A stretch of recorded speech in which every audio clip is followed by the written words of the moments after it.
So I too would like to add my welcome on behalf of Saatchi and say how privileged we feel to have a room full of distinguished guests, Saatchi friends, museum friends, a large contingent of UC Berkeley friends and members of the public, and our two very eminent and distinguished scholars who have found time to be with us today.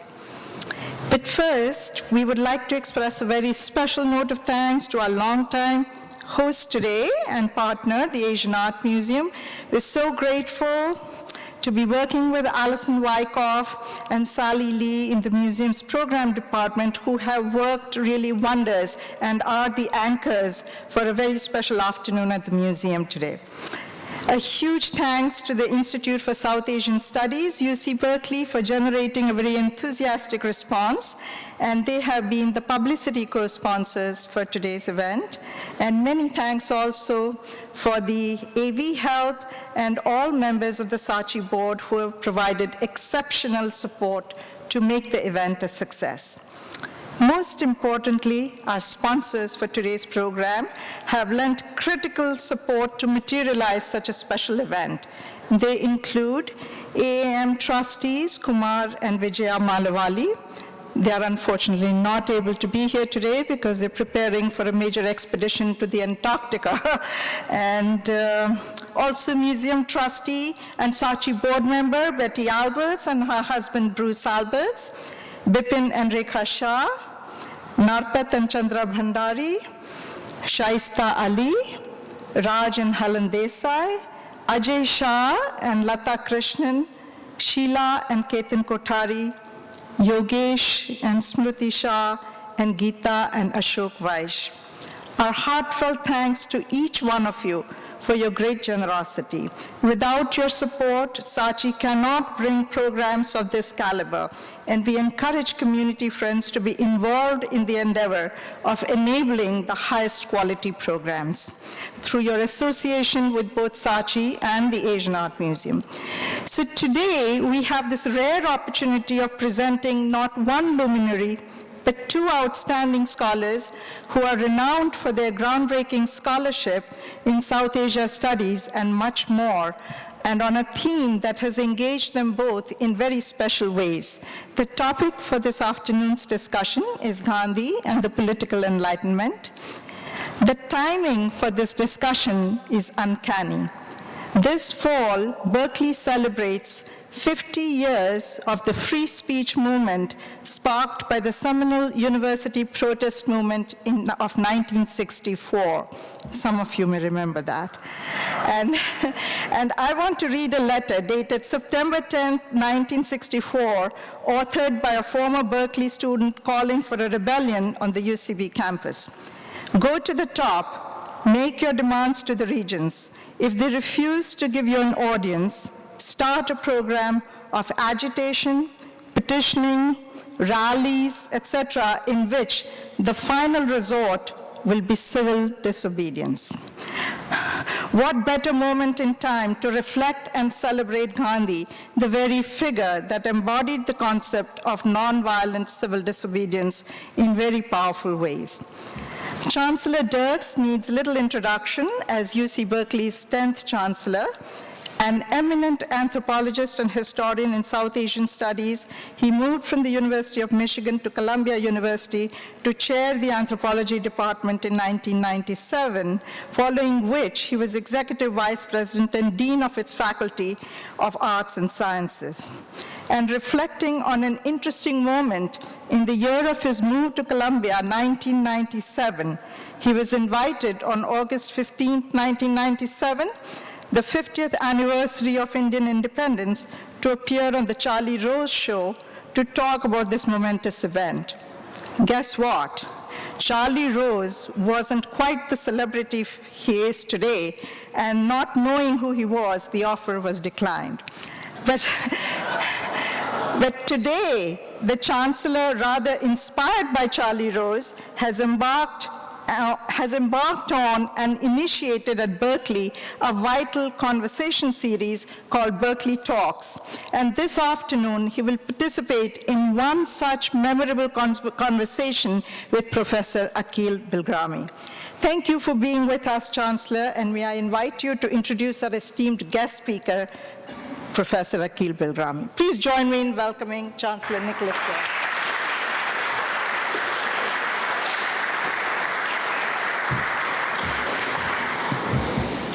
Thank you very much for that wonderful, lovely, and somewhat disarming introduction.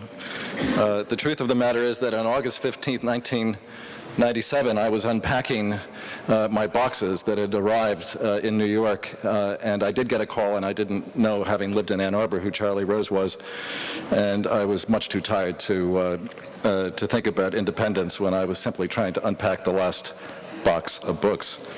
But it is wonderful to be here, and I'm grateful to all of the organizers of this event for reuniting me with my old friend and colleague, Akeel Bilgrami, who I actually haven't had a chance to see since I moved west 18 months ago. So I'm delighted to be here and delighted to continue a conversation that has been, for me, ongoing since we first met as fellow graduate students at the University of Chicago in 1977. That was the year.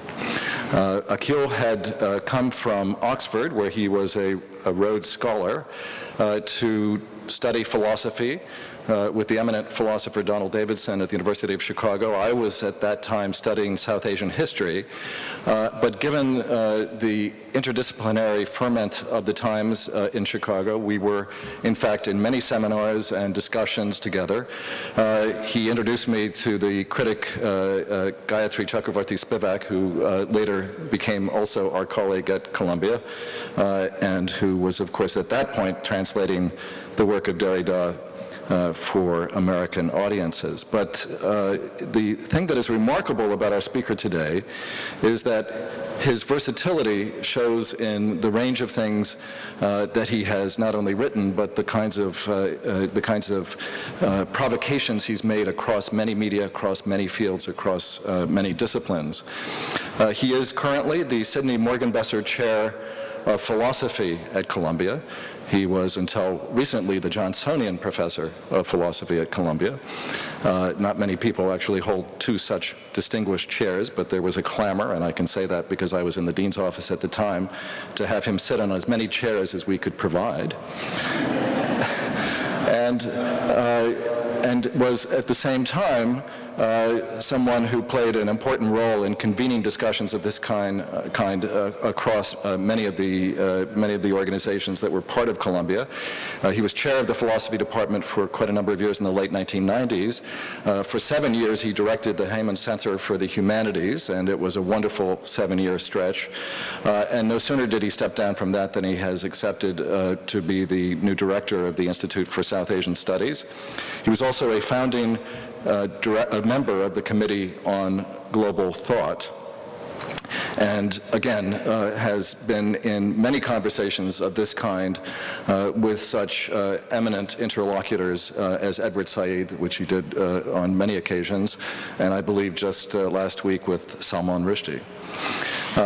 I will stop talking now because we have come to listen to Akeel, but I'll have an opportunity to engage Akeel in conversation afterwards, and then to take questions from you and try to weave them into the conversation. Akeel for years has been thinking about Gandhi in somewhat different terms than I as a historian typically think about him. And every time I hear Akeel's reflections on Gandhi, most recently in relationship to other work he has been doing on the question of the Enlightenment, I myself find myself enormously enlightened and thinking about Gandhi in registers, again, that are of tremendous relevance for the way in which we think about modernity, for the ways we think about what the apparent conflicts between modernity and non-modernity or anti-modernity, between West and East, have been shaped. And so you're in for a treat this afternoon, and I will be back, and ask questions about what Gandhi might have advised for the current occupation, the current moment of civil disobedience at Berkeley, for indeed, even as I was coming here this afternoon, I was taking text messages about our next move to engage in dialogue with a new generation of Berkeley activists. Please join me in welcoming Professor Akeel Bilgrami.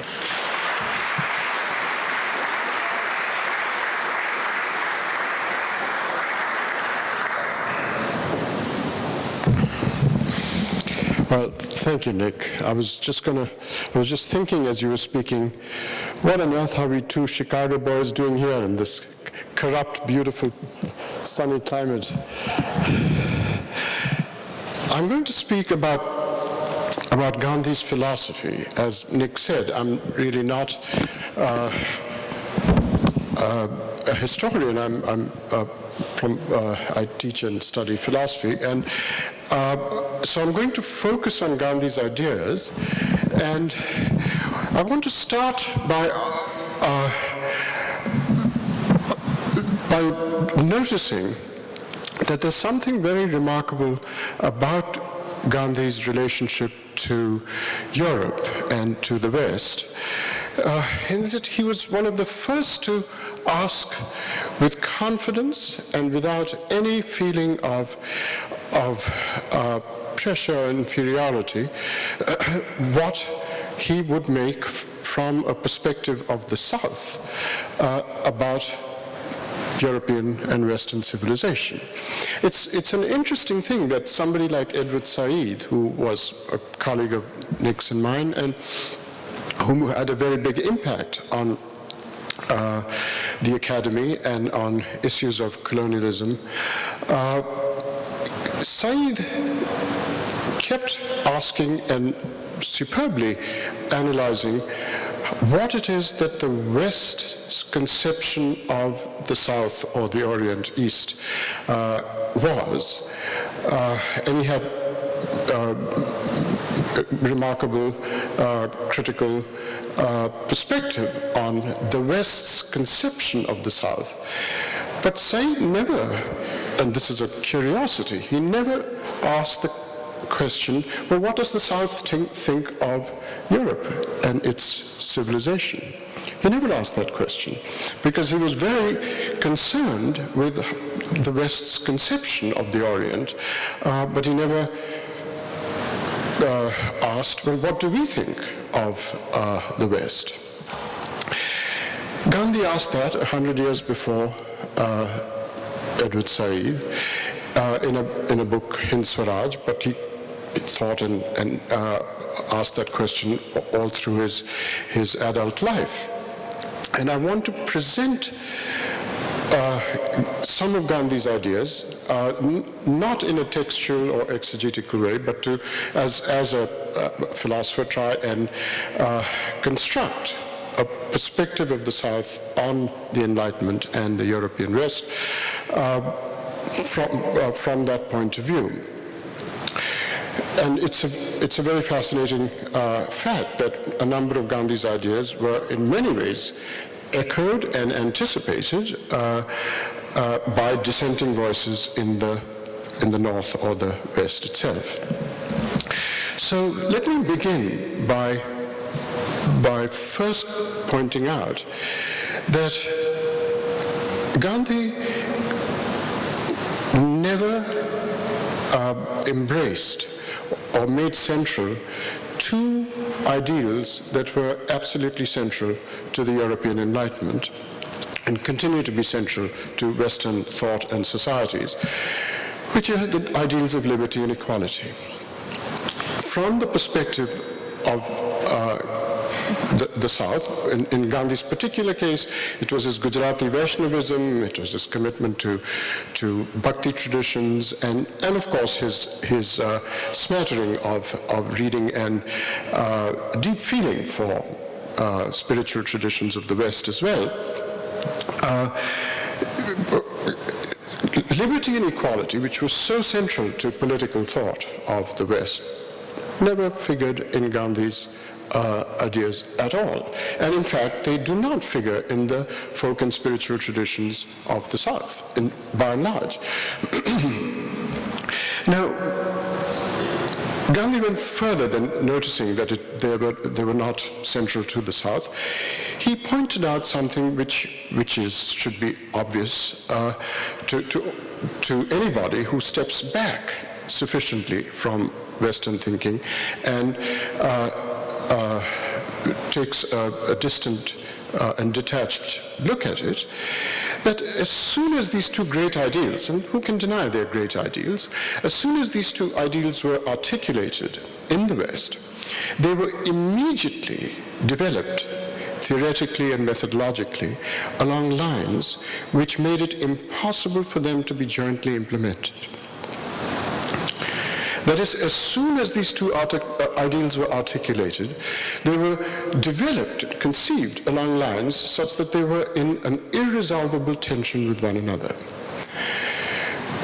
This, of course, had a very crude and spectacular manifestation in the rhetoric of the Cold War, with one side claiming that the other was committed to liberty at the cost of equality and vice versa. But that was just a very crude public manifestation of something that was theoretically developed in detail by the theorists of the Enlightenment.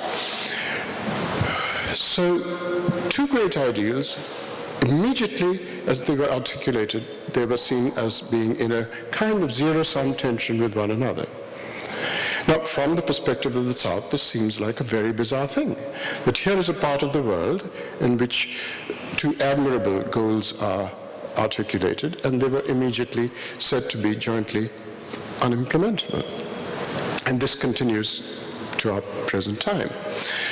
So, what are the reasons for the tension between them? Well, I'll just mention a couple of them, and I'll maybe return to them towards the end. One of them is very well known, so I'll just mention it and move on because it's so well known, and that is that the possession of property bestowed upon the possessor of property a certain form of liberty, which then became enshrined in the law of the land. And so this form of liberty, the possession of, which came with the possession of property, how it generated inequalities is very well known. It's extremely well mined by political theorists, and of course Marx was its most celebrated and famous critic. The second source of tension between liberty and equality is more interesting, partly because it's not so often articulated. And it is this. As soon as liberty was formulated as a goal, it began to be attached, and I don't have any better expression to describe it than the following. It began to be a way of incentivizing talent. That is, individual talent began to be a location for liberty. Think of it along these lines. In many social worlds, for many centuries, when there was some excellence in, say, art or science or some production, the praise went to the zeitgeist that produced it. It did not go to the individual talent which produced it. But at some point in political theorizing, it became very important to say that you are not recognizing the rights of individuals in terms of a notion of desert.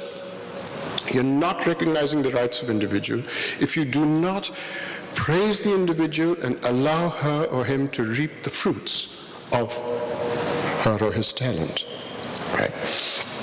And otherwise, it would seem that you would, if you didn't do this, it was claimed, you would be seeing individuals as just the manifestation of a zeitgeist in embodied human form.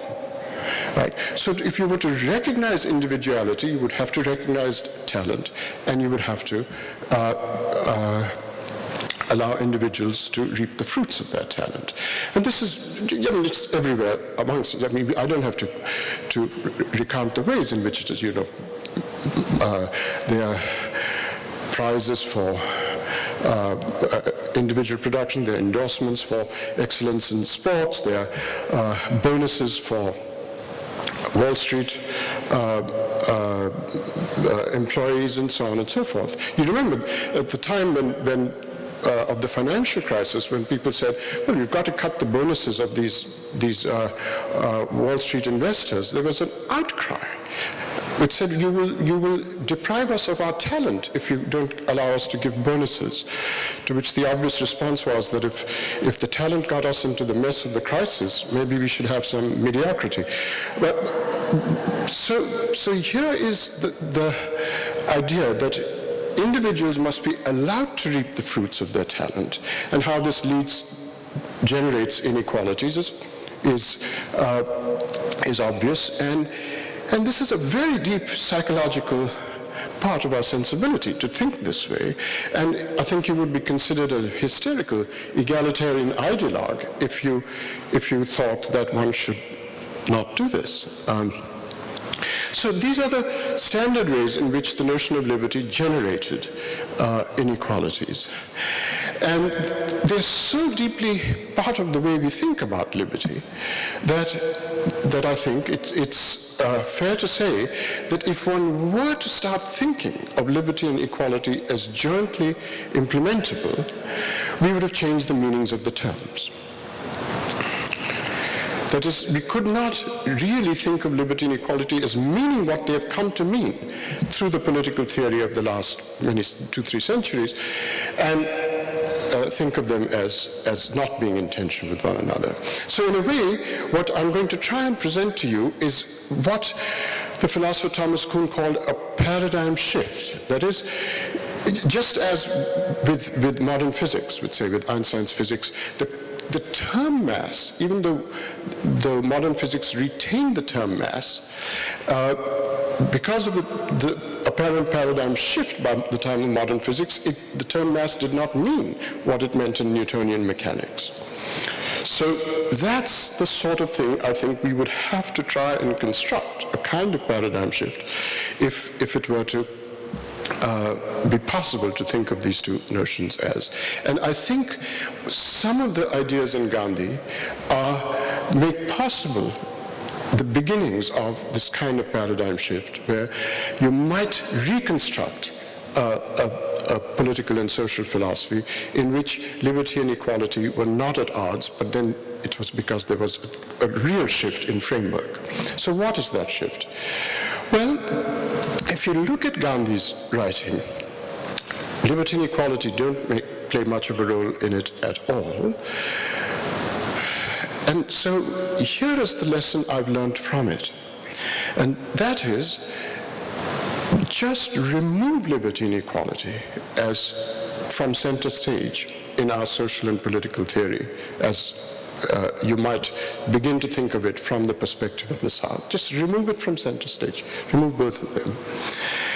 And replace them with a third, more fundamental, even more primitive and basic concept. And then bring liberty and equality back, as it were, from the back door, but now not on center stage, but merely as necessary conditions for this more fundamental ideal or goal.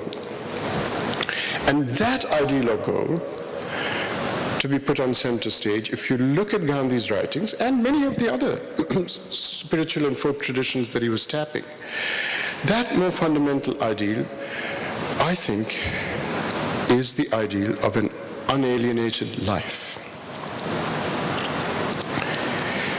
And the idea is that if you make this ideal, the ideal of an unalienated life, central, and see liberty and equality as merely necessary conditions for it, there is a greater chance that you might remove the built-in tensions by changing the meanings of the terms. So that's the kind of shift in framework or paradigm that I think is worth looking at from the perspectives that Gandhi provided. So let me just try and address this possibility by asking some questions that Gandhi asked about the sources of alienation, which was the ideal of an unalienated life ought to try and overcome. Gandhi asked the following genealogical question. It's a historical question about how certain things began. He asked the question, how and when did we transform the idea of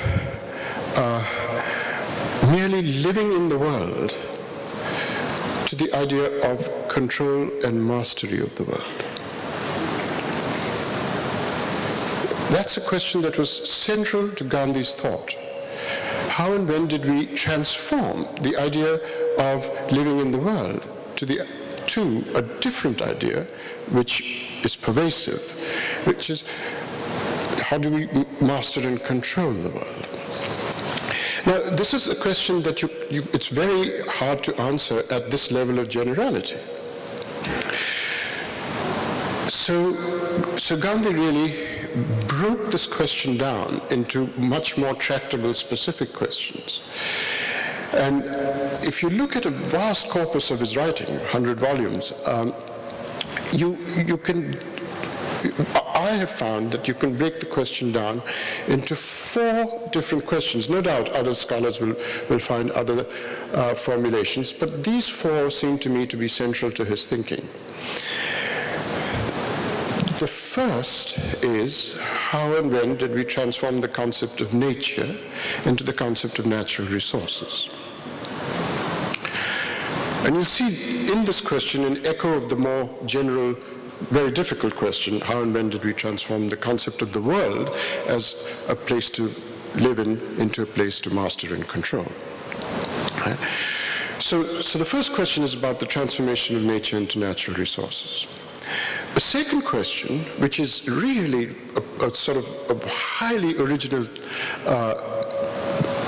Gandhian angle on the political enlightenment, is how and when do you transform the concept of human beings into the concept of citizens? A third is, how and when did we transform the concept of people into the concept of populations? This is a question explicitly asked by Gandhi.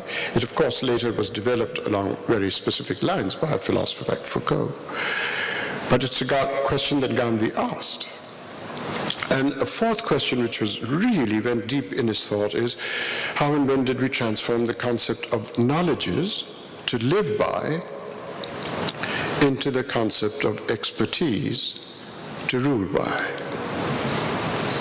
Now, what's deeply original about Gandhi is not just that he asked these questions in a variety of writing, but he, at bottom, thought these were the same question. That's what's, I think, really deep and original about him, that he did not think of these questions as miscellaneous questions. They were, at bottom, the same question. And the source of alienation came, according to him, from these transformations. There was an increasing detachment in the way we thought of nature, of human beings, of people, and of knowledge. As a result of which, this detachment, these transformations took place. And he places he really places this very misleadingly with the most appallingly crude rhetoric, I'm sorry to say. He places the fault at the doorstep of science, of modern science. And yet, if you look at what he says, Gandhi has nothing against modern science.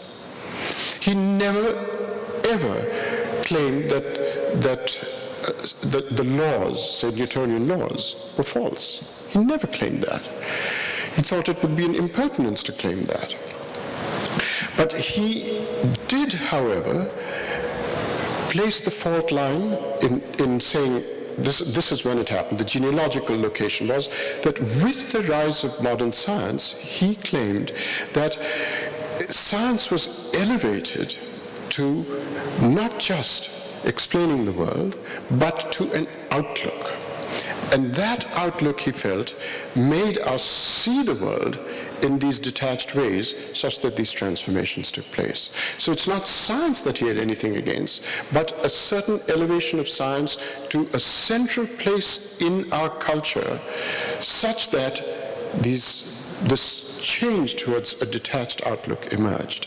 It quite generally as part of a social and human set of relations to the world. So,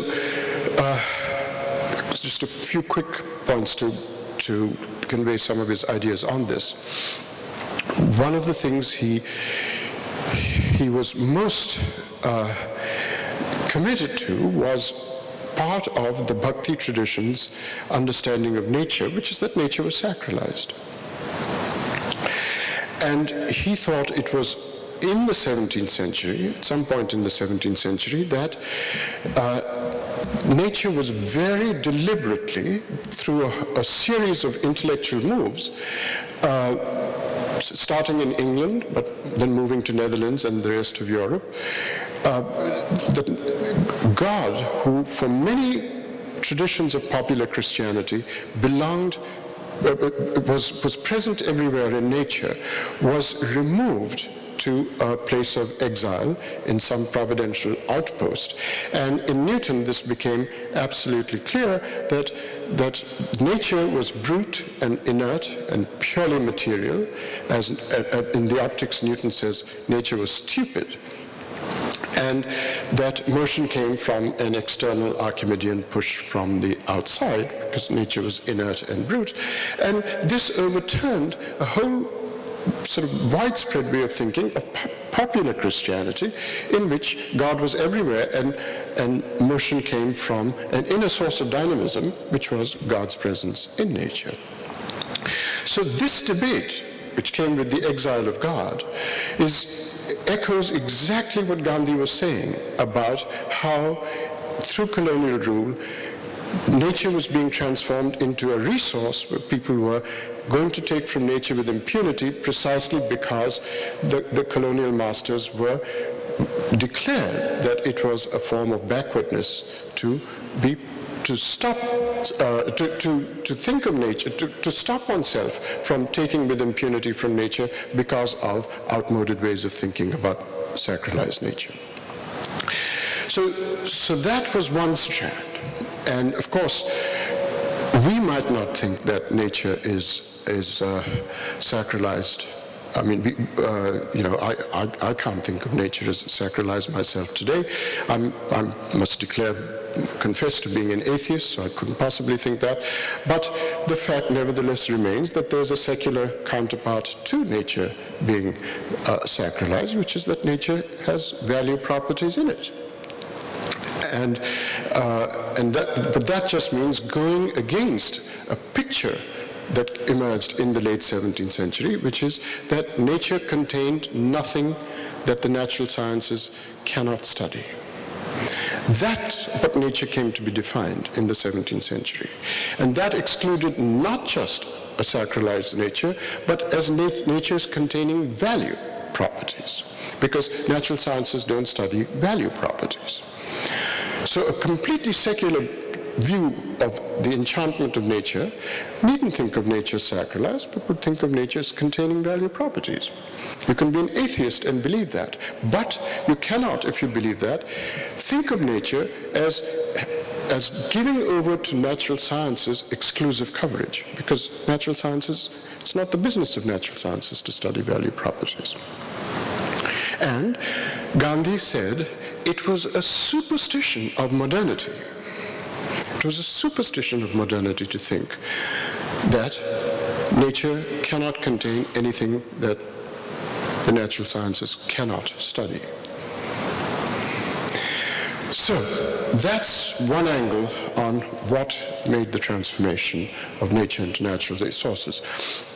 Now, there are lots of things to say about the transformation of human beings into citizens, and we all rightly admire a lot in the Enlightenment that came with the idea of citizenship, including equality and liberty and so on. But Gandhi had a perspective from the South in which he understood the transformation of human beings into citizens historically.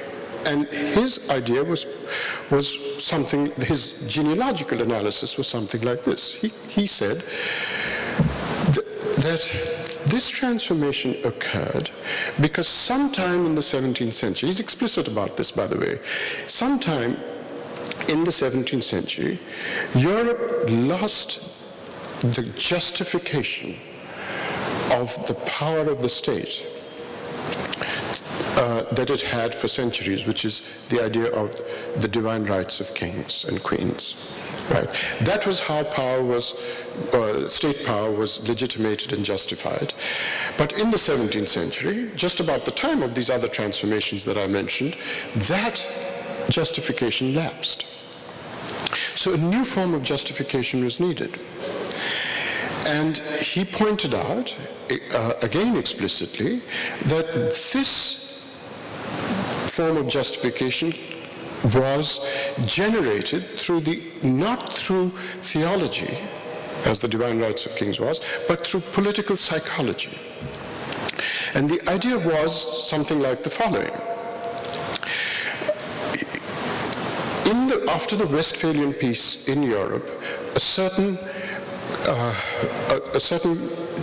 new form of entity had emerged, and state power began to be justified by creating a feeling among the population or the populace of a certain territory. By creating a feeling, so this is psychology in public life now, by creating a feeling in the populace for a new entity which had emerged. And later on, this would come to be called, the new entity would come to be called the nation, and the feeling for the nation would come to be called nationalism. But this vocabulary came later. And Gandhi pointed out that this feeling was created all over Europe by a completely familiar and uniform methodological move. And it was this. You create a feeling amongst the populace by finding an external enemy within the populace and despising it and subjugating it, thereby creating in the rest of the populace a feeling that this territory is now theirs. This new entity was theirs because in their midst was somebody who is not us, but them. And so a feeling of this kind was generated along these lines.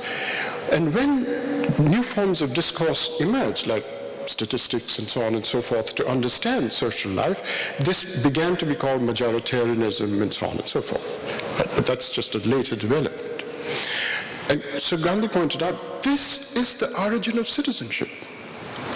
This is how citizenship emerged in Europe. And he said, there is no need for India to mimic this path of development of the transformation of ordinary people into populations, of ordinary human beings into citizens. So it's not compulsory for India to follow this path. And in this respect, the people whom he most opposed in India were people like Savarkar, who actually had this precise idea of a modern state, which is to find, Savarkar was not a religious man at all. But he had this idea of a modern state developing along these forms of centralization through a political psychology that was majoritarian in this respect. And it was Savarkar who was the enemy. This is what our current Prime Minister is, in some sense, is a descendant of Savarkar's intellectually. And it was this idea that he most opposed. In fact, it was one of Savarkar's followers who assassinated him. Okay, so these are the broad general sort of diagnosis that he gave for being opposed to ideas that developed in the North or in the political Enlightenment. And what I want to do now, as I bring this lecture to an end, is to ask, what has all this to do? If these are the sources of alienation, what has this to do with some alternative mentality that Gandhi wanted to theorize and develop in his thinking through his ideas in South Africa about the settlement, like the Phoenix settlement, and then the communities around ashrams and so on that he developed in India. What was the alternative form of thinking? So let me get back to the liberty and equality, the tension between them, and look at the sources of it. As a philosopher, my interest in this is not just in the institutions, but in a way of thinking. And it's an interesting fact about Gandhi's political ideas that when he thought about the nature of the community, he had this idea that people should cultivate the commons together. In fact, the idea of cooperatives that emerged in India really came from Gandhi's sort of incipient ideas in thoughts about the settlement in Phoenix and the ashram various ashrams in India that he had configured. So what is this way of thinking that he had in mind? Now, one of the things I think that he anticipated in ways that scholars and all have developed in the social sciences much later is that there's a way of thinking that has defined the West. And I want to give you a sense of it by bringing to your attention what is sometimes called the idea of the tragedy of the commons. I choose this example because Gandhi had this idea of a collective communal life in the idea of living together in the commons and cultivating it. And you could not have this idea if you had a certain way of thought, he said, and that way of thought defined the sorts of things that made liberty put liberty in tension with equality. So what was that way of thinking? Here's the problem of the tragedy of commons. I choose this, I could have chosen other examples, but it really brings out what it is that he had in mind. The idea of the tragedy of the commons is it's a famous paper in the social sciences. The idea is, it's a complicated technical set of issues, but it's very easy to explain. Academics have this way of making things unnecessarily complicated. The idea is perfectly straightforward, and it is this. In a certain tradition of liberal Western thought, it is said that cooperative cultivation of the commons is irrational. That we really need to privatize and individualize the parceling out of social life. And the idea that we should have a collective cultivation of communal life is not a rational form of existence. So cooperation is shown by this way of thinking to, in fact, be not a rational way of proceeding. What's the argument for this? I'm going to tell you the argument, and I assure you that this argument is absolutely central to a whole range of thinking in the social sciences. If you're under the impression that this is some arcane philosopher's invention, it is not. You'll find it absolutely everywhere in how the social sciences think and proceed with their theoretical notions. The idea is that if you are living in a commons, if everybody has to pay a certain cost for the commons to survive. This could be today it could be the question of the environment. So one of the costs you may have to pay is not to overuse the environment. Overfishing is an example, for instance. So sometimes the costs are restraining yourself from doing various things. But whatever the costs are, the point is everybody has to pay a cost, and if everybody were to pay the cost, everybody would be better off. Right? But, says this way of thinking, we don't know. I don't know, as an individual commoner, that if I pay the cost, others will be paying it too. We're in the epistemic dark about others. We know if we pay the costs, that's fine, but how do I know you'll pay the cost? And if I don't know that you'll pay the cost, then it's rational for me to be what is called a free rider. But if I have no idea that others are paying the cost, the rational thing for me to do is not to pay the cost. Why? Because if I don't pay the cost, my gains are immediate. Right? My gains are immediate. And if I pay the cost, first of all, the gains are dispersed over everybody in the community or commons, and they're not assured because I don't know if others are paying the cost. So, not paying the cost, the gains are immediate and assured. If you pay the cost, the gains are dispersed, long-term, and we don't know that there will be gains if others don't pay it. So it's rational not to cooperate. But if everybody fails to cooperate, there is no commons. The commons will be destroyed. That's the idea of the tragedy of the commons. And what it presupposes is that rationality requires individuals to not cooperate. Therefore, we must privatize, so on and so forth. Right? That's a central way of thinking.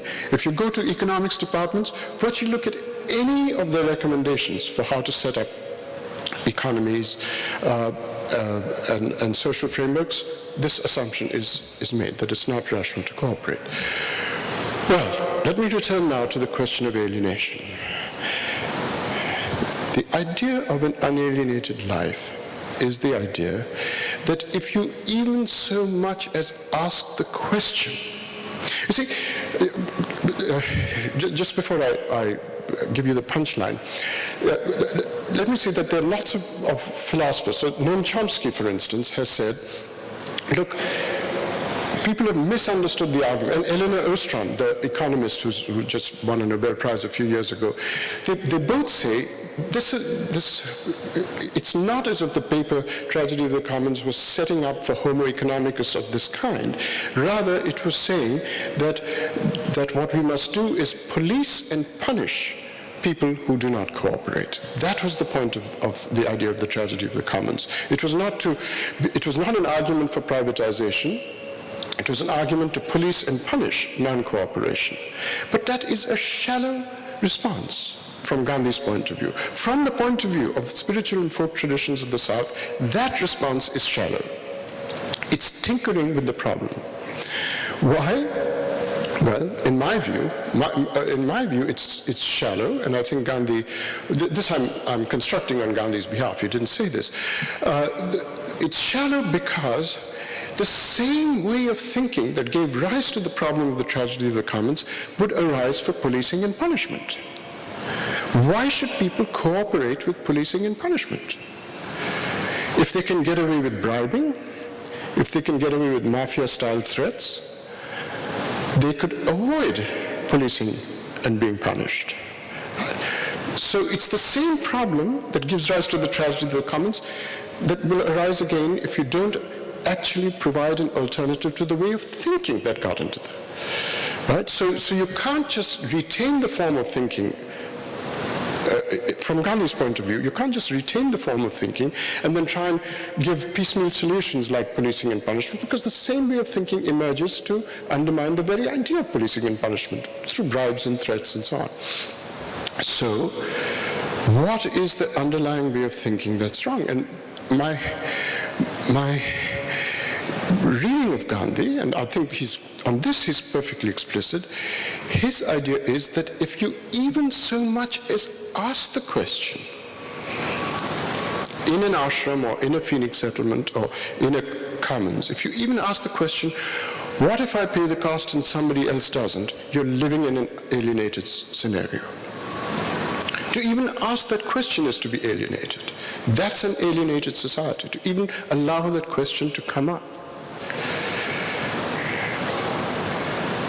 Right? So an unalienated life, if you'd like to, one way of thinking about it is that it preempts the possibility of such a question arising.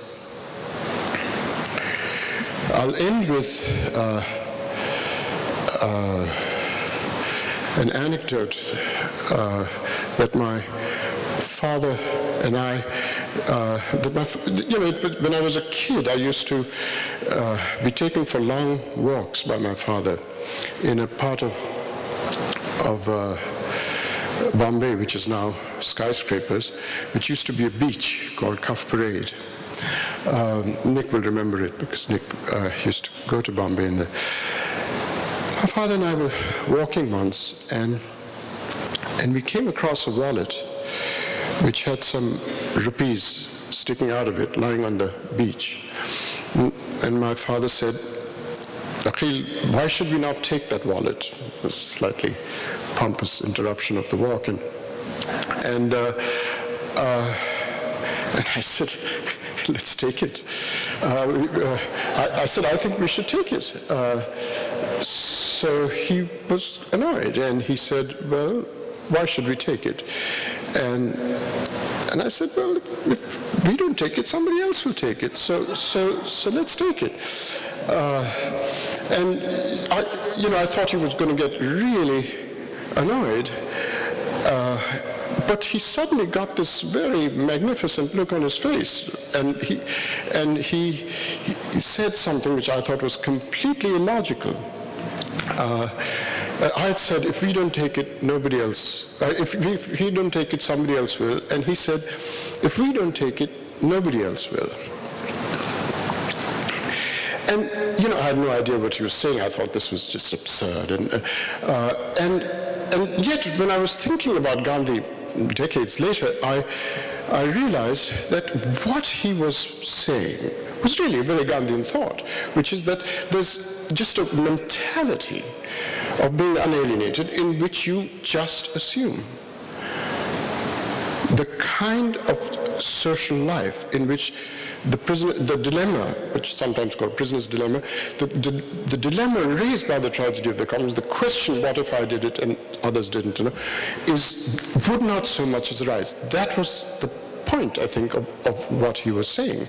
And I think what it does mean is that individual liberty has to be conceived. Of course, liberty is felt by individuals and exercised by individuals. I'm not making on Gandhi's behalf, and Gandhi never made any argument for any collective notions at all. But he did think that individual liberty, such as it was, must be conceived in non-individualistic terms. And Gandhi's view of nature and the world around him was that when you literally perceive the world, when you see the world and you see more in it than what the natural sciences study, you see in it normative and value demands that are being made on you by nature. And nature, by the world, I mean the social world, just trees and plants and so on. They make normative demands on you on how to respond to them. These are value demands, normative demands. They're not just H2O and chlorophyll and so on. They make value demands on you. And Gandhi's point was that when you see the world, literally, this is phenomenology. When you see the world as making normative demands on you, you must see it not just from your point of view, but everybody's point of view.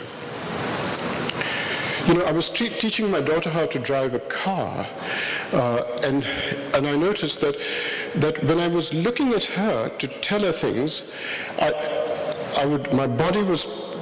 my individual body was oriented towards her. And then I noticed that when I turned and was to the steering wheel to show her and was driving, my orientation was not my body towards her, but my orientation to the world, to the road ahead, was from the point of view of the car. Right? So you literally have to see things, to see the world from a larger point of view than just your bodily or I'm giving you a bodily example. Right? So you can see somebody from your own bodily point of view, but then you can see the world, and you have to see the world when you're driving a car, not from your body's point of view, but from the point of view of the car, a larger point of view than your own. So what we need is a social extrapolation of that bodily example. We have to see things from a larger point of view. And if liberty was conceived along these lines, it could not be at odds with equality, because you're seeing the demands on your liberty and self-governance from a larger point of view. So the relation between liberty and equality would not be in the form of a trade-off, but the deliverances of liberty would not be at odds with equality. That's the goal of an unalienated life that he was seeking. Thank you very much.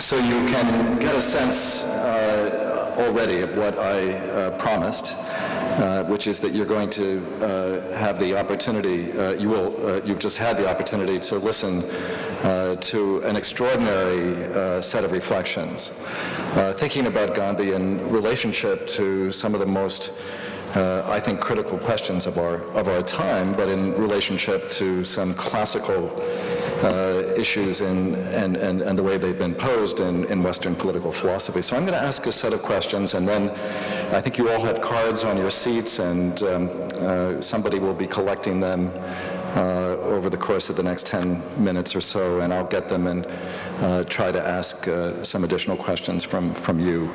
But I'm going to start with a question that comes from my own writing on Gandhi. I went to college many, many years ago. I went in 1968, an important year in America, and of course had come to learn about civil disobedience through the work and the life of Martin Luther King Jr. and saw that use of civil disobedience in the context of civil rights, and of course the free speech movement at Berkeley, just since that was mentioned, in 1964 was about civil rights. It was about recruitment and advocacy on the Berkeley campus for participation in the civil rights movement. Saw that move into, of course, first the domain of protest about the war in Vietnam, and then more generally into a domain of protest about a lot of things that were associated under the rubrics of modernity and the West and U.S. hegemony and so on and so forth. I became interested in Gandhi in that context. And I got a wonderful opportunity as a college student to go to India, to go to South India, to spend a number of months doing research for a senior thesis. And I was trying to find something that I could do about Gandhi that would connect with the place where I was and the things I was doing. I was studying Tamil in Madurai. And so I decided to write about the relationship Gandhi developed in South India. And it was a very contestatory relationship.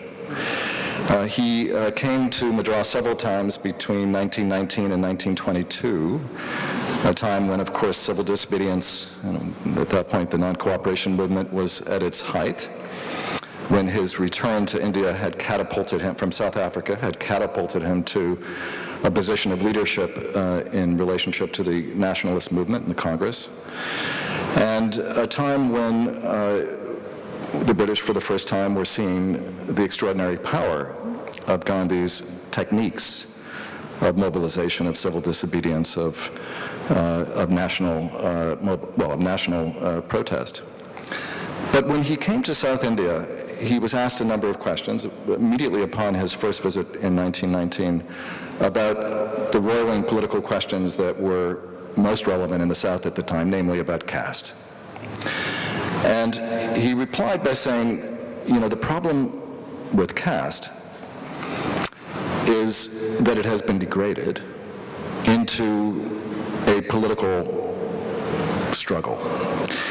but that caste as it has been conceived, as it was articulated in the Manodharma Shastras, among other places, is a system of social articulation that is primarily about values. And the problem with the, at that time, rising movement against Brahmins, both in Maharashtra and in Madras, Tamil Nadu, Chennai, and so on, was that people on both sides, as it were, of the debate had lost sight of the fundamental values, which were expressed, among other things, in relationship to the idea of the Brahmin, who was supposed to have been the trustee, not the hegemon. And hegemon, by the way, comes from the Sanskrit yejaman, so it's an appropriate use of a Western philosophical term.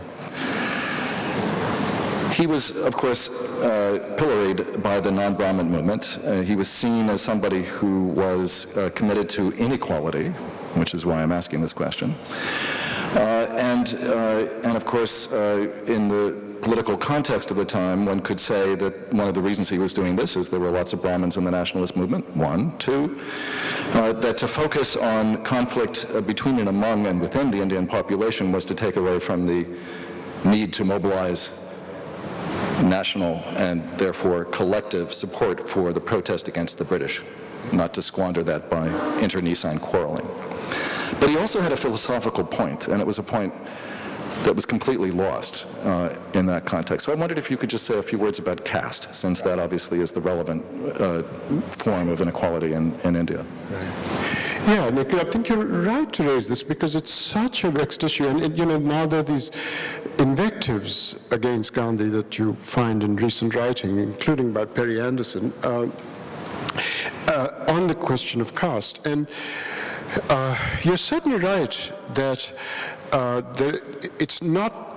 He was undoubtedly one of the great consensus builders in building the national movement. He was trying to get everybody behind him, and if this meant, just simply having to compromise on the caste issue so it's not too polarized, he was just going to do it. And maybe it was a mistake, but that was part of it. But you're right to ask about what the philosophy was. It's not just a matter of consensus building. And you're certainly right to ask that. And, as you yourself were hinting, his view of caste repeatedly was that we have to understand that there are two aspects to it. One is that it's hierarchical, and the other is that it's reflective of heterogeneity, that there are differentiations. And he, all along, insisted, whether rightly or wrongly, that you could have, that one should not let go of the heterogeneity, but try and undermine the hierarchy. And that was he constantly, maybe it was not a good distinction to make, but he kept making it. He said that its heterogeneity must not be lost. You see, because basically, he was a Burkean. See, like Burke, Gandhi had the view that if something is given to you, then unless it's really doing harm, really seriously, fundamentally doing harm, you should keep it. And this was how Burke thought of things too. And the curious thing is that Burke and Gandhi were completely consistent in the way they held it. We, because we have progressive ideas on caste and so on, are sometimes inconsistent. But so, for instance, let's take Burke. Burke, we admire for his stand on imperialism. We all are full of qualm about his stand on the French Revolution, right? But his argument was the same argument for taking both stands. Exactly the same argument. Because his view was it's an impertinence to just go to an existing culture and think you can overturn it.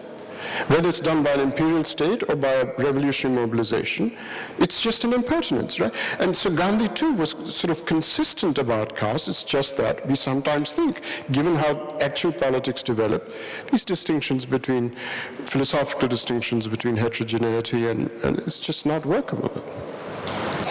So let me follow on the question on Burke. Burke, of course, was heralded, certainly in India, not in Britain, for his views on imperialism. But of course, he was generally regarded as somebody who was so committed to the need to preserve tradition that he was unable to understand the huge pressures of the old regime on any of the kinds of questions around not just equality, but of, well, many of the things that are on the wrong side of your transformational genealogy. And of course, one of the questions that has been asked of Gandhi, as indeed of Burke, and might be asked of you, is whether or not the critique, even the critique of the tragedy of the commons that you've laid out through a set of reflections on Gandhi, might be all true but problematic because of two things. One, in using a traditional set of arguments, you therefore find yourself potentially apologizing for caste, for the old regime in France, for a whole variety of the elements of tradition that might go along with the pre-modern transformations that you're critiquing, but that of course also had lots of problems embedded in them. Sure. Yeah, so is this on? Yeah. You see, I think that's absolutely right. So what I was trying to do, Nick, was, so I said at the outset that we need to transform the notions of liberty and equality such that they're not in tension with one another. But now, take the idea of an unalienated life, which I brought to center stage with a view to making those transformations. Now, you see, everybody, all social theorists, or most social theorists, agree that in pre-modernity, however defective those societies were, alienation was not one of the problems, right? Lack of liberty and equality was, but people had a sense of belonging and so on. So we had unalienated lives, apparently, in pre-modernity. What we lacked was liberty and equality, which is why those ideals were articulated. Now, what I'm seeking through Gandhi is the idea of an unalienated life for which liberty and equality are necessary conditions. But that's not the unalienated life that existed in pre-modern times. So what I'm trying to do in these Gandhian meditations is to triangularly transform all three concepts at once. Right? It's not the pre-modern unalienated, because I want liberty and equality to be necessary conditions for it. So it can't be the old one. So I'm trying to transform, as I said at the outset, liberty and equality as notions, and transform all three in concert together. That was the idea of appealing to the tragedy of the commons. Indeed. So, in invoking alienation as one of the principal concerns of the modern, and here I run the risk of asking you to repeat arguments you've just published in your most recent book. One, of course, thinks of Marx and of Gandhi and Marx, and you have an essay by that title. But I was wondering if you could just quickly rehearse why it is that this is a different idea about alienation than the Marxian one. Right. So the Marx that I appeal to is not the Marx that is the so-called middle period Marx, right, which is the monumental analysis of capital, where all of it is, where, and you've been critical of that Marx. Edward Said was critical of that Marx, but so what I'm tapping is the early Marx, because in my view, Marx was a romantic thinker. Right, so I'm tapping the early Marx and the very late Marx. I don't know if you've read the stuff on the Russian peasant commune, which is about the cultivation of the commons, which is really. So I'm trying to as it were, outflank the middle period Marx, which is the through and through brazen modernist idea that which stagist and the erstwhile colonies must go through this phase and so on. This is the thing that you and Said and all have been critical of in your work on colonialism, and I'm trying to reconfigure Marx, looking at the early stuff and the very late stuff, and those are the affinities that I find with Gandhi, I think. I'm going to ask a question now that is, in a sense, a reflection on the relationship between this idea of Gandhi and some other ones that have been very important in another academic set of conversations that frequently gone under the rubric of subaltern studies. Akeel and I, when we were at Columbia, organized a visit for Ranajit Guha, who is the founder of subaltern studies, a marvelous historian, and one of the most productive theorists, I think, of the late 20th century. And in Guha's work, you can see a lot of Gandhi. But you also see something else, and it sits in some position of contradiction with the kind of Gandhi that you've presented here this afternoon. Because what he does is to say colonialism is what corrupted the ideals of the West. Colonialism is what has corrupted liberalism. Colonialism actually is both the example, but also in some way the cause for modernity going wrong. And again, the argument is long and complicated and philosophically sophisticated, as well as historically wonderfully worked through, but it's an argument in which you take ideas of citizenship, and you take ideas of nature, and you take many of the ideas that you talk about today, but you put them in a colonial context where, in fact, not everyone can be a citizen, where, in fact, nature is there for the exploitation on the part of the colonizer, not the colonized, where all the terms here could be seen as, in fact, the predicates of the colonial situation and not of the modern, right? Not of the ideas that actually flow from the Enlightenment. So the problem is that the Enlightenment is being used as a justification for Western rule, while in fact Western rule is a perversion of the Enlightenment. And that, in a way, was Guha's pervasive idea. So how do you reconcile these? I think that's actually a rather deep point, and very shrewd of you to bring it up in this context, because, I really do think that Guha is wrong about this, because I think of colonialism as really a logical culmination, or at least development, of a fault line that Gandhi rightly placed before. And that is why Gandhi is so different from Said, because Gandhi was not just asking about how the colonialists' mentality towards the West, he was really looking at what was wrong with the West in a place and time which gave rise to the colonialist way of thinking. And so I think you're absolutely right to notice that there is this difference between there's a lot of subaltern thinking now pursuing Guha's way, line of thought, which I actually don't agree with. I mean, so we have our friend and colleague Partha Chatterjee talking about communities of the East and these the idea that there is a way in which what we seek by way of equality is already being produced in non-legal forms in local ways.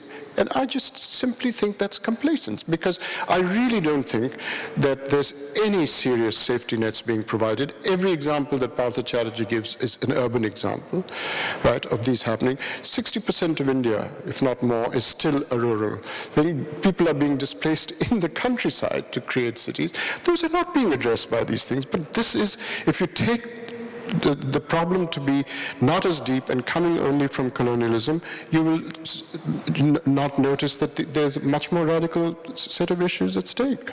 So I'm really against both Guha and some of the other subalterns on this. I'm just going to make a quick comment, and then I'm going to ask some questions that have come from you. But but to follow up on this, I think one of the questions, and it's one that we've thought a lot about in seminars and contexts together, but concerns precisely how it is that a certain idea of the West, whether it's seen as the object of critique or whether it's seen as the source of aspiration and hope, has congealed in both of these accounts in very similar ways.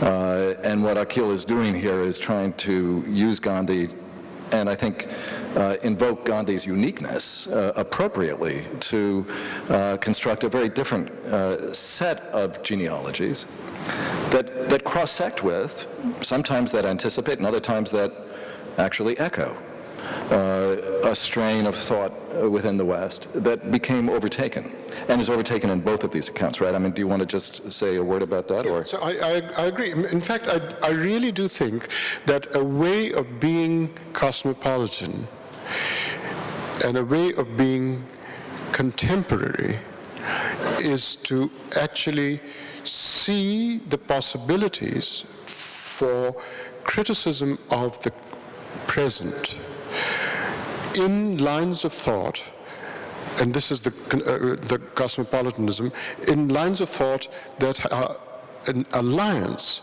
both in the folk and religious and spiritual traditions of the South and in forms of thought that were dissenting, and I trace the descent to 17th century radicals in Europe, and then, a whole range of thinkers like Morris and Ruskin and Marx, but early Marx and very late Marx, but not the Marx of.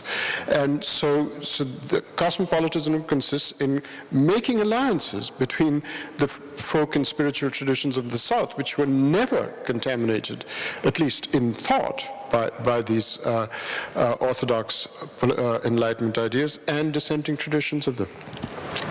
So I'm now going to just read a few of your questions, and I think they follow on well from what I was just asking you about, Akeel. And wave and tell us when we should stop, where we can go on forever. We're academics. So how do you take these abstract thoughts about the unalienated life and instill them in the popular psyche? This is the first question. Then the second one is, can this unalienated way of thinking be taught? If so, how? In other words, how can this be translated into something beyond an argument at the present age?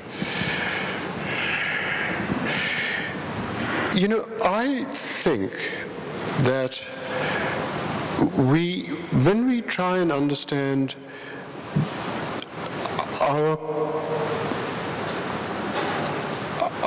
social roles, there is no getting away from the thought that each one of us go in and out of being alienated and living an unalienated ideal.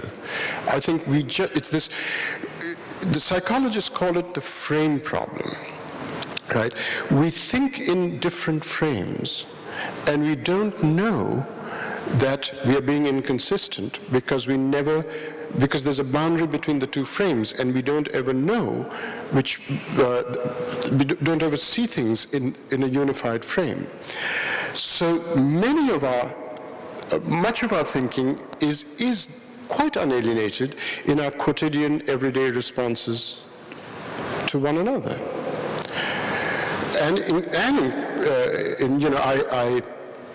I have a summer home in an outpost of New York, in which we try and live within a local democratic framework, and there's quite a lot of the unalienated life, but in our everyday experience. But we also then, our minds think in one frame in our quotidian responses of this kind, in local, and then our mind is also surrendered to a way of thinking that we've been brought up on in our education, through courses we've taken in economics, which is an absolutely ridiculous discipline, and the social sciences and the media and so on, and we just think in these two different frames. I'll tell you, I'll give you an example of one of these, which is really brought it home to me. I have a mother-in-law who's a Republican. So I was driving her from the airport, from JFK. I was driving her, and we drove through Harlem.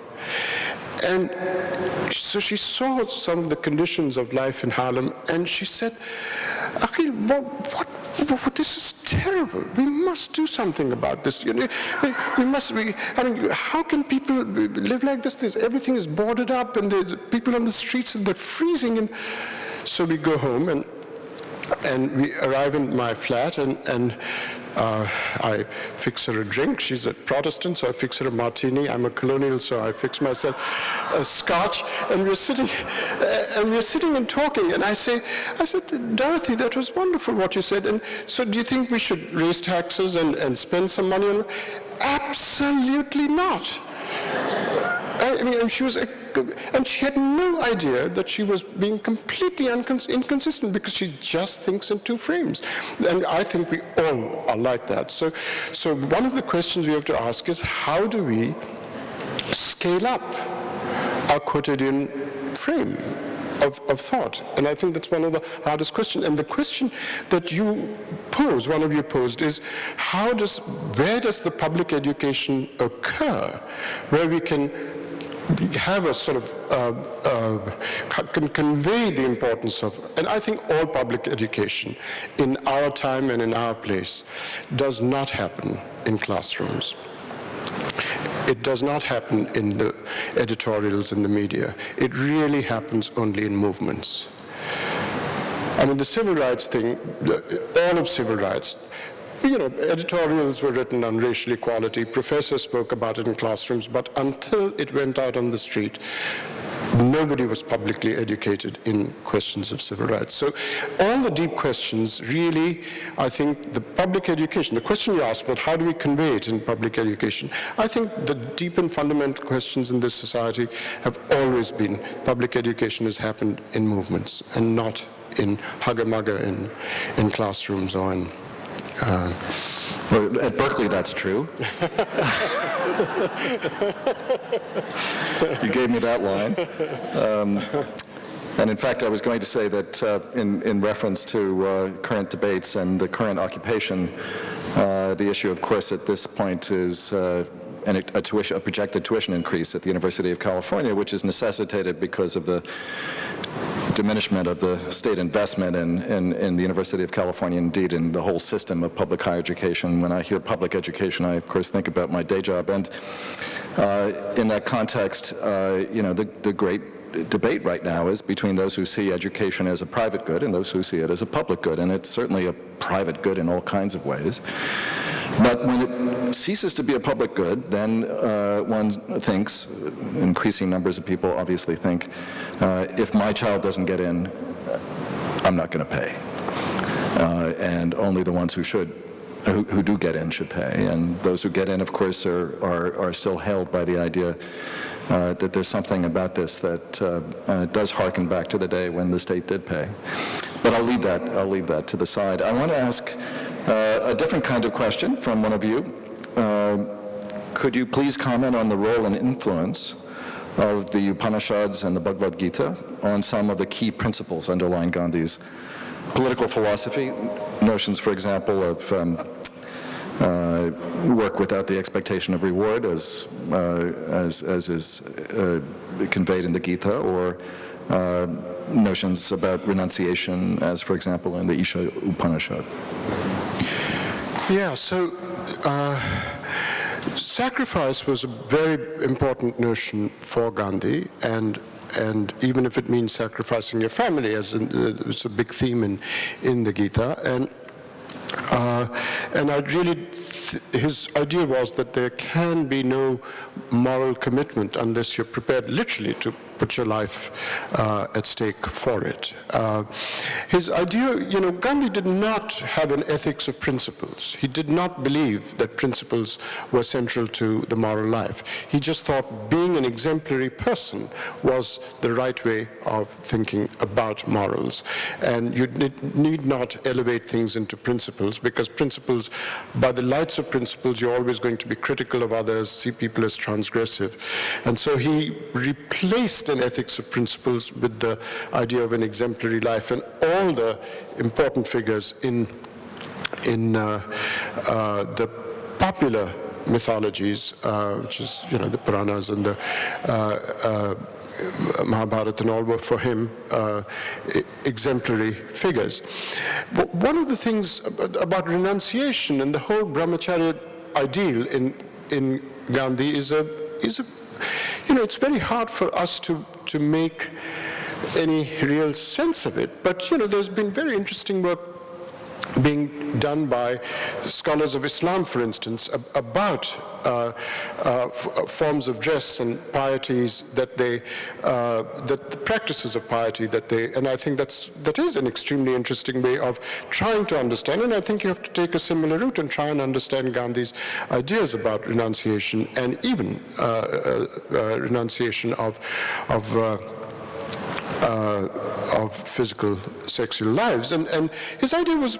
His argument was perfectly straightforward, and I mean, it was a fascinating, interesting argument. You don't have to accept it. I mean, I can't see myself as accepting it, but nevertheless, it was a deep effort to make an argument, and the argument was this. His idea was, violence is impatience in action. So the mentality of violence was a form of impatience. He then claimed that when people said, but the people who are subjugated, and they get desperate, and if you're desperate, you will be violent, and how can you blame people for that? And he claimed that desperation was an internalization of impatience. So impatience was what created violence and action. Desperation was the internalization of impatience in action. So the mental internalization of it. And he then said that we are most desperate when our sexual feelings are aroused. That's when we actually feel desperation. And so it all reached up all the way to his renunciation of violence that you had to so